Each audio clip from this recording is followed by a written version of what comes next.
Wednesday, House Minority Leader Kevin McCarthy held a press conference about the fentanyl crisis. McCarthy has been an outspoken leader on the issue, often blaming the Biden administration for allowing the drugs to enter the country through the southern border. McCarthy warned parents to be aware of their children's social media activity to ensure they're not buying fentanyl-laced pills. Additionally, with Halloween coming up, officials warned about the danger of rainbow fentanyl, which are pills disguised to look like regular candy. McCarthy has already unveiled his Commitment to America plan, which outlines the GOP agenda should they take back the House in November. He promised their first priority would be to secure the border to stop the influx of fentanyl into the United States. From our law enforcement, from DEA, from FBI, from Bakersfield City Police, from our district attorney, from Highway Patrol, and educators and treatment facilities. Because what I have found happening in America today is an epidemic. The #1 killer of Americans between the ages of 18 and 45 is fentanyl. It's poisoning our community. It's poisoning our children for the future. We've heard the stories nationwide, but we've heard the stories here locally, all the way down to junior high as well. And I wanted to look as a policymaker, what are the things legislatively I can do? There's a couple things I walked away with from today. The HIDA, a group that we can actually work together, the high intensity drug enforcement ability, from our DA, from our city, from the DEA, from the FBI, from Homeland Security, is working. But there's limitations from it. A cap for how long individuals, the federal government, would pay for you working on a case. The coordination in between. What I also learned is something that makes me more fearful as well. A lot of the great abilities of why we're located here centrally in California, across the nation, from Highway 5 to 58 and others, also why we think we're a great distribution center for goods and others, also means it's a distribution center for the cartels to supply fentanyl throughout the country. And how can we get out in front of that? We know some of our limitations for what the state has done for making it harder to prosecute, harder to go after. But what we're watching is individuals going after our children. And the one thing everybody should know, that with social media today, with Snapchat and others, there are people who are dying with one pill, but aren't buying fentanyl. They're buying Xanax. Maybe something to keep them up to be able to study. This is one that we've got to educate our public about, all the way down to the parents, just in elementary as well. It's a scary situation. But what we really need to do is stop the poison coming from China to our borders of Mexico and the cartels bringing it to poison and kill American citizens. So there's a number of pieces of legislation that I will take back to introduce to help those who are working, but also to stop fentanyl from poisoning our country. And with that, I want to bring up the Director of Behavioral Health Services at Kern Behavioral Health, Stacy Kuhar. Did I do okay? Great. Hi, thank you, Congressman McCarthy, for bringing us together today. The things that we learned about are incredibly alarming. However, I think that in this crisis that we're going through, there are tremendous opportunities to be hopeful and to be better. Substance use impacts millions and millions of people every day, either directly or indirectly. And what we're seeing currently with the opioid crisis, and specifically fentanyl exposure, use, and addiction is very, very concerning. I am happy to share Narcan is safe, it is available, it is very easy to use. You are not going to hurt anybody by using Narcan if they're not having an opioid overdose. It's perfectly safe, but if they are having an opioid overdose, then you can save their life with Narcan. So treatment is available. People are out there willing to help and can help guide somebody to resources. So if you're ready to get substance use treatment services, talk to somebody, or if you want to know where you can get training or Narcan, then you can contact our access line at 866-266-4898 or go to drugfreekern.org for a tremendous amount of resources. I am very pleased to introduce next our partner in making a difference in this epidemic, Dr. Mary Barlow from the Superintendent of Schools. Thank you. I too am very encouraged to be a part of this today, and thank you, Congressman McCarthy. We at Kern County Superintendent of Schools work with 46 different districts serving approximately 200,000 students across 8,100 square miles. So this is not a small matter to organize the number of districts and students and parents involved in this crisis. Just 2 weeks ago, one of our emancipated foster youth who was on the road to recovery, this youth had found housing and was connected to support, accidentally overdosed from fentanyl. The person was not taking fentanyl. They thought they were taking a different type of substance. Schools in Kern County know that fentanyl is a life or death situation, and we are taking it very seriously. Fortunately, we live in a collaborative county where we can partner with all of our law enforcement agencies, our recovery services, behavioral health, and others. We are now training our school staff and volunteers to be able to administer naloxone and Narcan as the opioid antagonist, and we are having conversations with our staff and with our parents and our students to educate them at the earliest stages of the dangers that one pill can kill. We stand with Congressman McCarthy and everyone here today to confront the challenge head on. And this is an urgent community matter. All of us are part of the solution. Any family, regardless of the zip code in which they can reside, can be impacted by this crisis. So we now have the opportunity to work collaboratively in Kern County and across the nation to face this danger. And I want to introduce one of our partners, Kern County District Attorney Cindy Zimmerman. Thank you so much. And thank you, Congressman McCarthy, for bringing us all together today.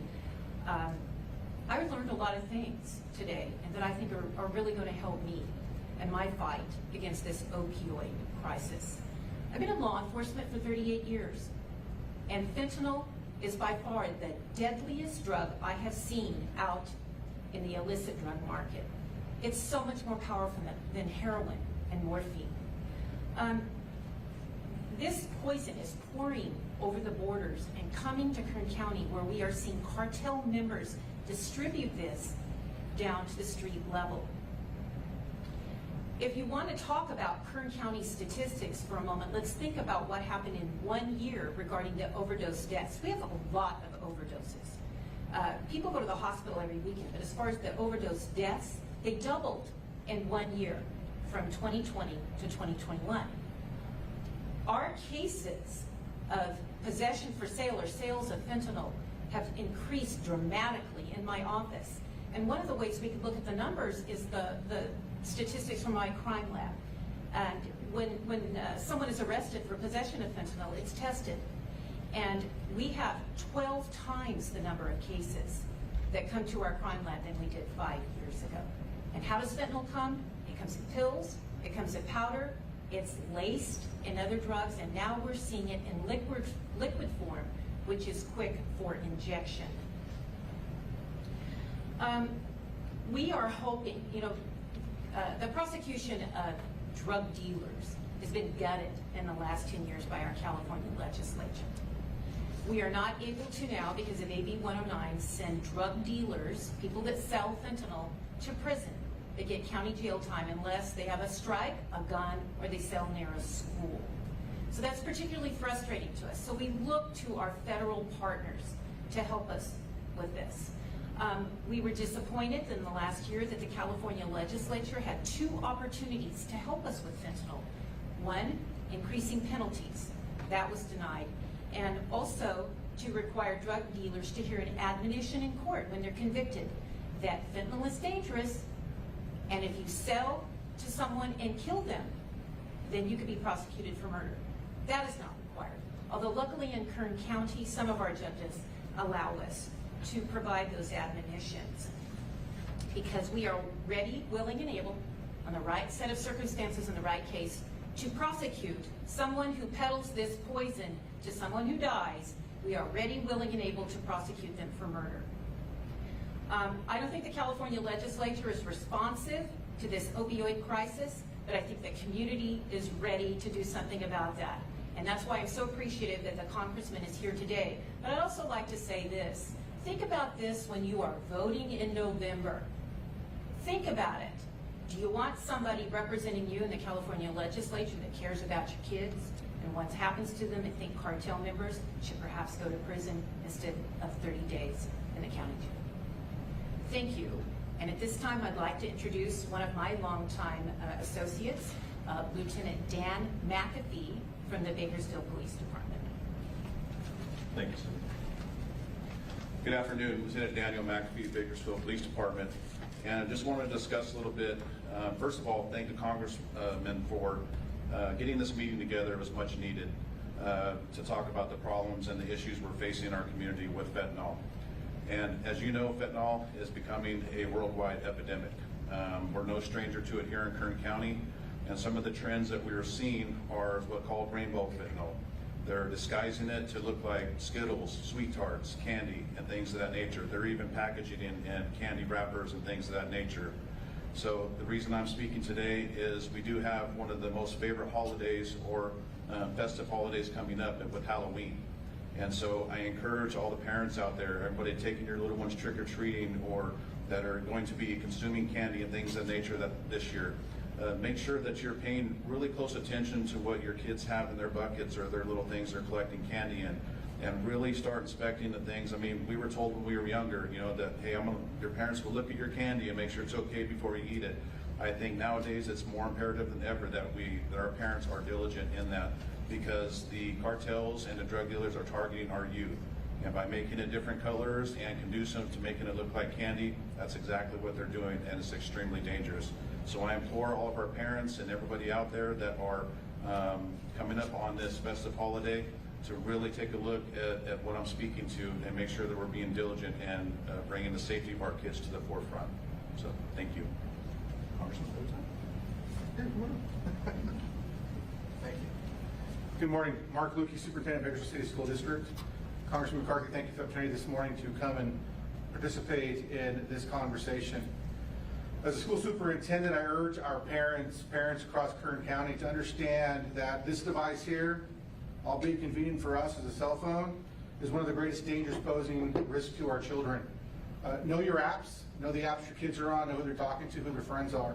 Whether it's through a telephone, cell phone, or their gaming system, this is where a lot of these early connections occur and pose risk to our children. Also, relationships. As you see something, say something. Our schools are safe spaces for our students and staff, but certainly we have to work as one community to support our students and families. And with that, I say thank you very much and turn it back to Congressman McCarthy. Thank you. One thing I think everybody has to understand, one pill can kill. And don't think it's happening to somebody else. It could be within your own family. What we're seeing is it's being laced in every form. It's an epidemic. Today, 300 Americans will be poisoned and die from fentanyl. That's the equivalent of an airline jet coming down. But it'll also happen tomorrow, and the next day, and the next.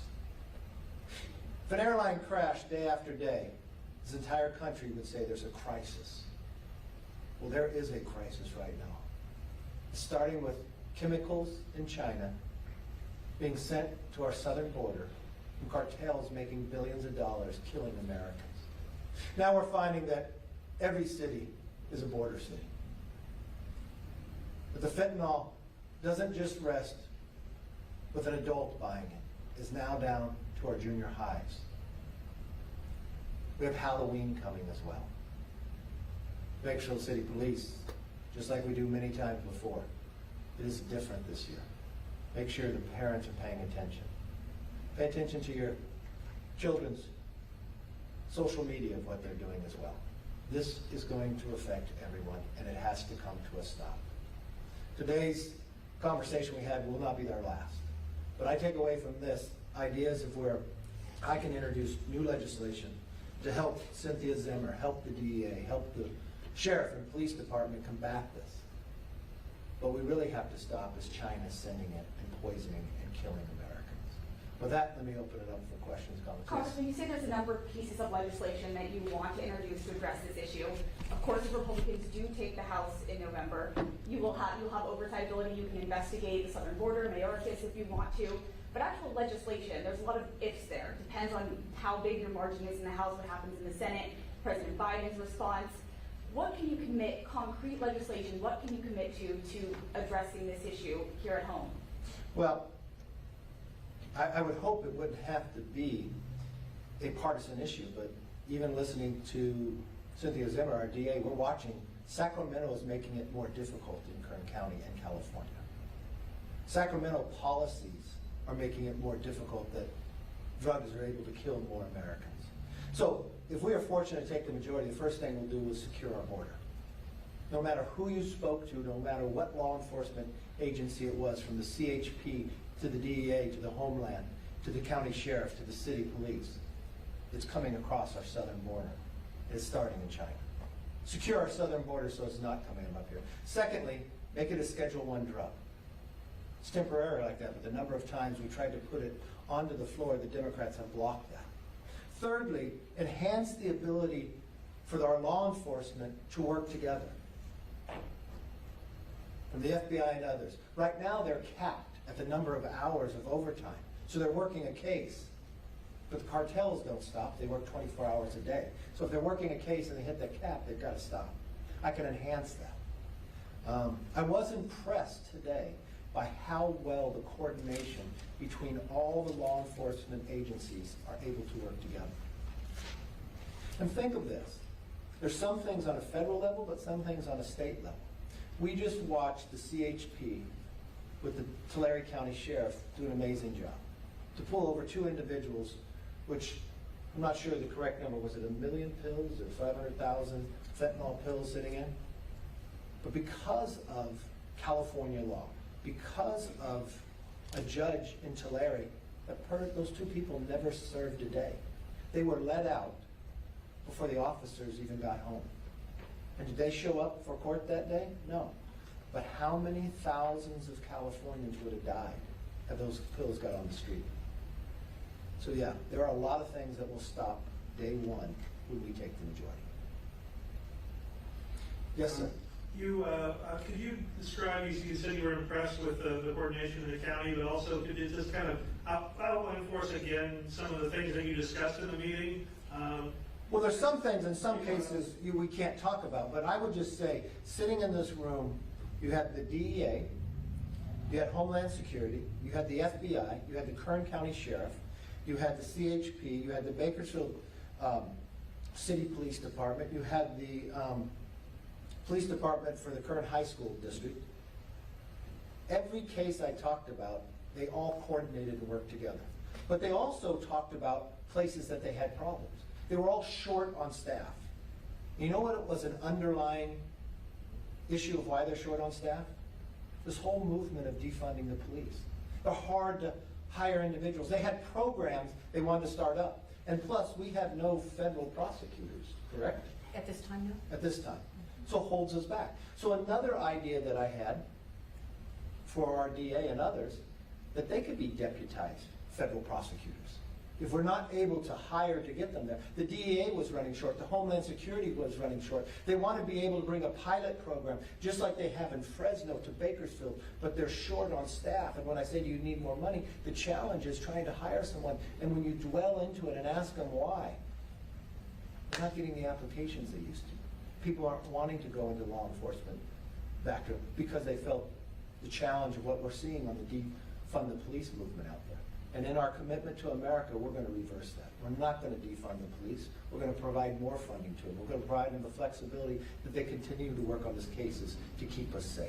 And we're going to want to bring those pilot programs here. And a pilot program of what started in Fresno is about people under the age of 18 that are overdosing and dying from fentanyl, where they can go in and look from their social media and find out who's selling it to them, get back to the people who are literally bringing it and killing it to us.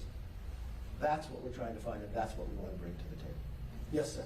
Congressman, we've seen a opioid crisis for years. Can you talk a little bit more about why we're having this talk, why we're having this roundtable today, and maybe also tie in the recent things we've seen in local school districts here in Kern Well, County? what we found with an opioid epidemic in the past here, it was more prescribed to you. And America woke up to that this was a deadly pill, that they were prescribing too much for you, that it was being moved onto the markets, and then we talked about treatment, how to go about that. This is something different. This is a poisoning. And now the new place of where we're seeing the poisoning, they're trying to make it look like Skittles, going after our children. We watched just recently in a junior high, and can I talk a little bit about what you told me? Sure. I want to give some credit to our Bakersfield City School District. The individual minor who brought those drugs on campus had only been in school for 4 days. But as they signed up to go to school, within 2 days, the Bakersfield City Schools and the campus there realized this child had some issues. They already visited his parent at home to say, not knowing that this was a problem, but knowing some situations that this kid was doing. And then when the kid came to campus, they were able to see some activity. They were able to pull him in and find the drugs before he was able to sell it on campus. That was proactive. But think about had they not been able to do that. But there are others where they're going to slide through the system that we're not going to see. We're trying to protect our children. We need to be able to have all the resources. We need the state to let us have the resources to go and stop the individuals who are targeting